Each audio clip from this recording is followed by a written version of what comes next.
যদি রূপ দেখে কাউকে ভালোবাসো তাহলে সেটা ভালোবাসা নয়, সেটা বেছে নেওয়া।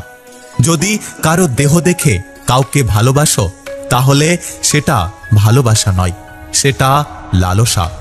যদি কারো টাকা দেখে কাউকে ভালোবাসো তাহলে সেটা ভালোবাসা নয়, সেটা লোভ। তাহলে ভালোবাসা কাকে বলে?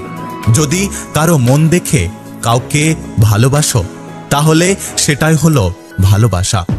যদি তুমি এক নজর তাকে দেখার জন্য ছটপট করতে থাকো তাহলে সেটাই হলো ভালোবাসা।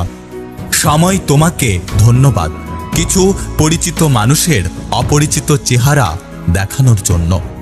যার কাছে একটু ভালো থাকার আশা করি সেই বুঝিয়ে দেয় যে সবার কাছে সবকিছু আশা করাটা ঠিক নয়। অবশেষে আমি যা বুঝলাম, সবার কাছে ভালো হতে গেলে মৃত্যুটা খুব প্রয়োজন। কারণ সাদা কাপড়ের ভাঁজে জড়িয়ে গেলে ভালোবাসার মানুষের অভাব হয় না। বুকের ব্যথাটা তখনই বেশি হয় যখন প্রিয় মানুষটা অনলাইনে থাকা সত্ত্বেও চ্যাট করে অন্যজনের সাথে।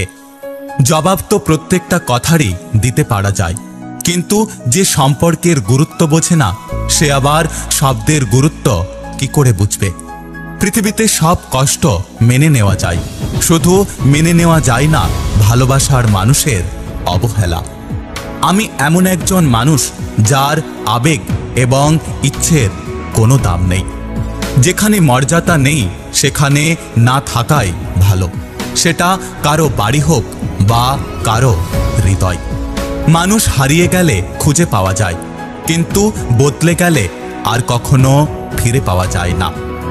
অবশেষে আমি বুঝতে পারলাম, যার পেছনে যতটা ছুটবে তার কাছে ঠিক ততটাই তুমি সস্তা হয়ে যাবে।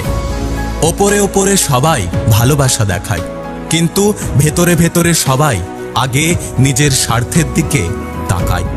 প্রয়োজন শেষ হলে বিরক্তি তো লাগবেই, সেটা বন্ধুত্ব হোক কিংবা ভালোবাসা। ধৈর্য মানুষকে ঠকায় না, বরং সঠিক সময়ে সঠিক উপহার এনে দেয়। প্রকৃতির মাঝে সুখ খুঁজলে তুমি প্রকৃত সুখ পাবে, কিন্তু মানুষের মাঝে সুখ খুঁজলে তুমি কষ্ট পেয়ে নিজেকে হারাবে। পৃথিবীর সবচেয়ে বড় ভুল কাউকে পাগলের মতো ভালোবাসা। যদি ভিডিওটি ভালো লাগে পাশে থাকবেন, আর হ্যাঁ, নিজের খেয়াল অবশ্যই রাখবেন। দেখা হচ্ছে পরের ভিডিওতে, ততক্ষণ সুস্থ থাকবেন। Take care.